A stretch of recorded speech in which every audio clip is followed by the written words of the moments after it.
वो हमारी ही पार्टी के राष्ट्रीय महासचिव हैं और पार्टी है पूरी, तो कुछ भी छूटा नहीं है। लेकिन फिर भी आपको बताऊंगी 3 दिन से यहाँ हूँ।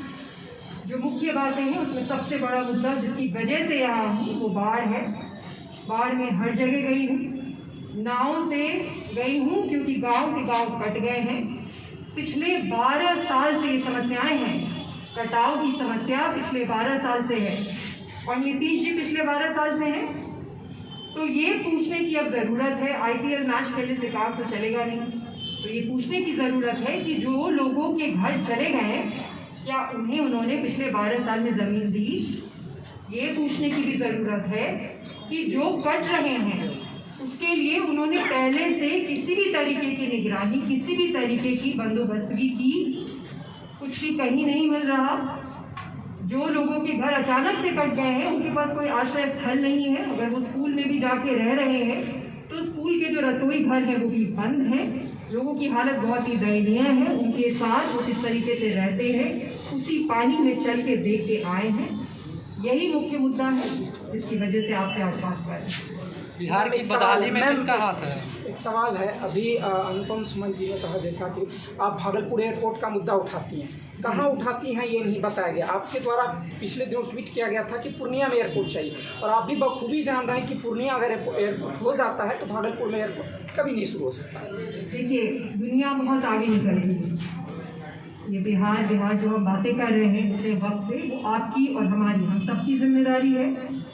ये सब जो बातें हैं कि पूर्णिया में अगर एयरपोर्ट होगा तो यहाँ पे एयरपोर्ट नहीं होगा, मैं ये जानना चाहूँगी कि ऐसा क्यों है।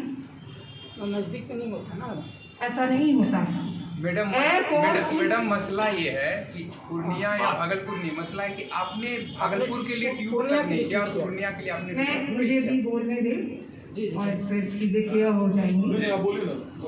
पहले दिन से, जिस दिन से हम यहाँ आए हैं उस मैनिफेस्टो है, आपसे अनुरोध है कि वो मैनिफेस्टो भी एक बार पढ़ लीजिए, हमारे वेबसाइट पे भी है।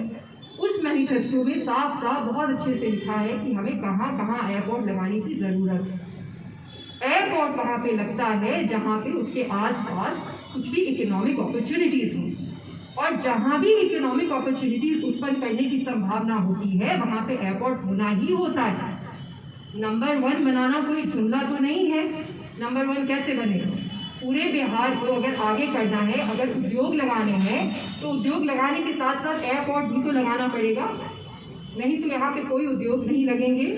एयरपोर्ट अपने आप में एक इकोसिस्टम है, इकोनॉमिक अपॉर्चुनिटीज़ का इकोसिस्टम है, उससे लोगों को रोज़गार भी मिलेगा। और सबसे पहली चीज़ जो उद्योग लगाने से पहले करनी पड़ेगी वो है वहाँ के इंफ्रास्ट्रक्चर को ठीक करना पड़ेगा ताकि लोग आएँ और वहाँ पे उद्योग लगाएं।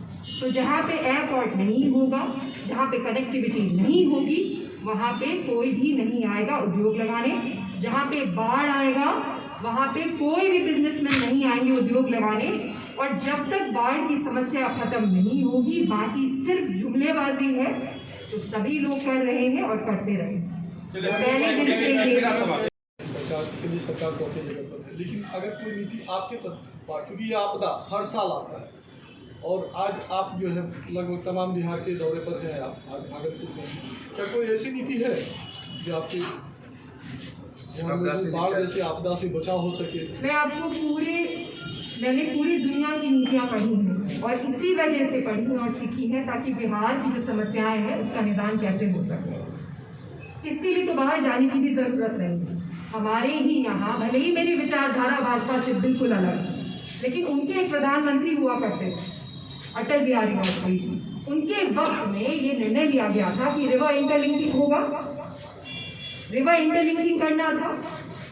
उत्तरी बिहार में बाढ़ आता है और दक्षिणी बिहार में सूखा आता है। टेक्नोलॉजी बहुत आगे बढ़ गई है दुनिया में। अब समुद्रों के बीच से लोगों ने ट्रेन निकाली है और ये आज तक पिछले 75 साल में रिवर इंटरलिंकिंग नहीं कर पाए।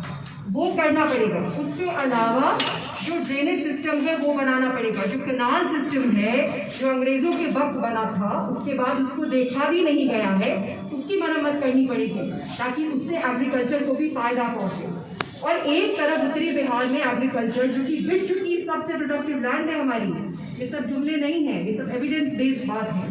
तो एविडेंस बेस्ड पॉलिसी बनाने में ये ध्यान रखना पड़ेगा कि जो सबसे प्रोडक्टिव लैंड है, जहाँ पे पानी की वजह से खेती का नुकसान हो रहा है, वहाँ पे उतनी ही पानी कैसे पहुँचे कि नुकसान ना हो, और नीचे जहाँ पे नुकसान इस वजह से हो रहा है कि पानी पहुँचती ही नहीं है, वहाँ पे सिंचाई के लिए पानी कैसे पहुँचा।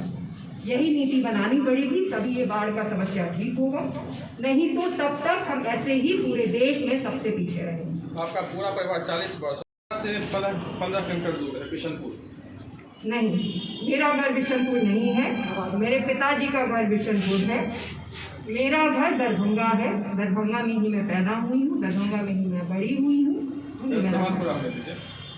आपके गांव में भी बाढ़ की स्थिति है, लगभग 100 घर डूब गए हैं, आप उनके बारे में प्रश्न क्या है आपका? मेरा सवाल ये है कि आप भागलपुर देखने के लिए बहुत अच्छी बात है, लेकिन आपका ही गांव डूबा हुआ है, सब जो घर हैं वो डूबे हुए हैं। बिल्कुल डूबा हुआ है। 12 प्रखंड और अब मैं भी आपको बोलती हूँ, 12 प्रखंड और 6 लाख की आबादी हम सभी लोग जो अभी यहाँ पे बैठे हैं, मेरा आप लोगों से अनुरोध है कि एज मीडिया कर्मी मुझसे बात करें, ठीक है, और मैं बिल्कुल सच के साथ आपको सारे जवाब दूंगी, वो भी सुने। बिल्कुल डूबे हैं, और मैं उनके लिए तभी कर पाऊंगी जब मेरे पास करने का कोई पद होगा।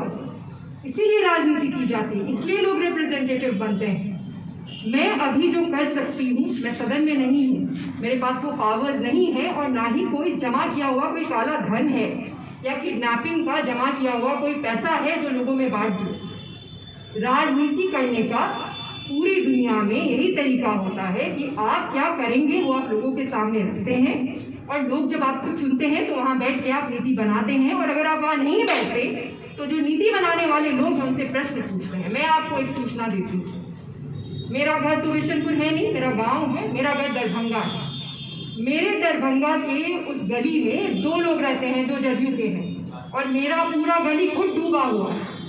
तो यही प्रश्न तो मैं भी पूछ रही जो आप पूछ रहे हैं, ड्रेनेज सिस्टम क्यों नहीं है? आज़ादी के बाद से हमारे यहाँ किसी भी शहर में, चाहे वो पटना हो, दरभंगा हो और भागलपुर हो, और मैं सिर्फ दरभंगा की नहीं हूँ, मैं पूरे बिहार की हूँ, बिहार में किसी भी शहर में ड्रेनेज सिस्टम नहीं है। तो क्या इनमें काबिलियत नहीं थी ड्रेनेज सिस्टम बनाने की, या इनकी नीयत नहीं थी ड्रेनेज सिस्टम बनाने की? जब तक ड्रेनेज सिस्टम नहीं बनेगा तब तक जल जमाव होगा, जल जमाव से पानी आएगा, वो बनाना पड़ेगा।